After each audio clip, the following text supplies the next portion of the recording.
Hi, my name is Jay, and in this video we are going to talk about the various forms of government that existed in the Vedic period. Now, when we analyze the Vedic text, we find that the most usual or the most common form that appeared in the Vedic period was the monarchical form of government, in which the king ruled the entire tribe. Now, here the word tribe which I am using is used in a sociological sense, that is, every member of a particular tribe had kinship ties with each other. So in the Vedic case, the word for tribe is Jana. In the Vedic period, the most common form of government was the monarchical form of government. But apart from the monarchical form of government, we find that there existed at least 4 types of non-monarchical form of government.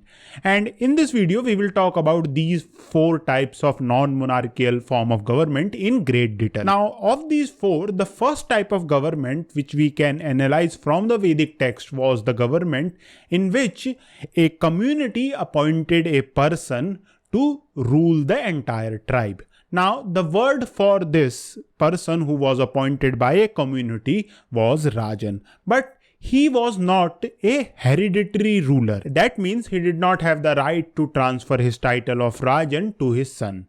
And we see that the community that appointed Rajan was made up of heads of important family. So these heads of important family appointed Rajan. And there are instances in which, because of some wrongdoings of Rajan, the community who had appointed him had banished him outside the tribal territory. So this was also another feature of this form of government, in which those who appointed the king had the right to banish him if they found the king had done something wrong. In some cases, we find that the community that appointed Rajan decided to rule itself, and this became another form of government in which a community which included heads of important family ruled. This community or assembly which included heads of important family of a particular tribe was called Sabha. In the council or the Sabha of the Vedic period, we find that there existed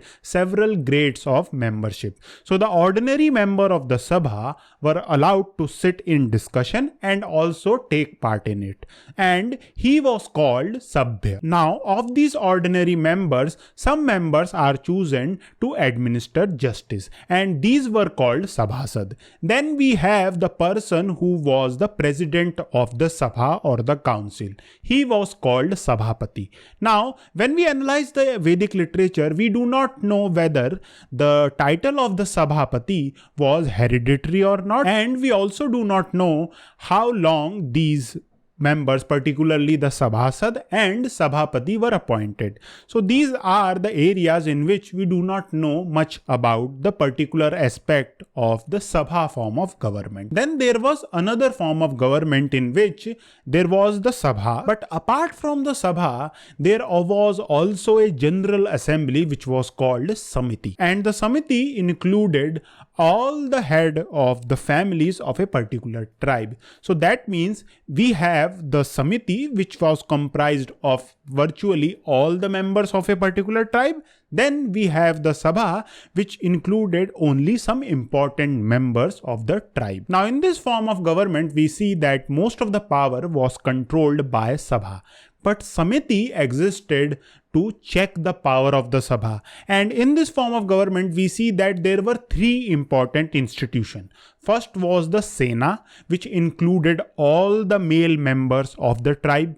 Then there was the Samiti, which included heads of all the family of the tribe. Then there was the Sabha, which included the most influential, wealthy and important men of a particular tribe. In the Vedic text, it appears that there existed a form of government in which power was controlled by nobles. Now, one question which arises from this statement is that how can we be so sure of the fact that there existed a form of government in which nobles ruled? So, according to scholars, in the Vedic text, when we analyze these texts, we find that in some cases, the word which is used to describe these nobles is Rajas. So there was no single Raja but multiple Rajas who controlled power. So that is why some scholars have argued that in this type of government there existed some important member who controlled power. Now this type of government was different from Sabha because Sabha included all the important members of a particular tribe. But in this case, we find that the number of people who controlled power was much smaller than the Sabha form of government. So this was another aspect of the non-monarchical form of government that existed in the Vedic period. Now what is interesting is that these non-monarchical form of government later evolved into the ancient republics of ancient India that existed around 6th century BC.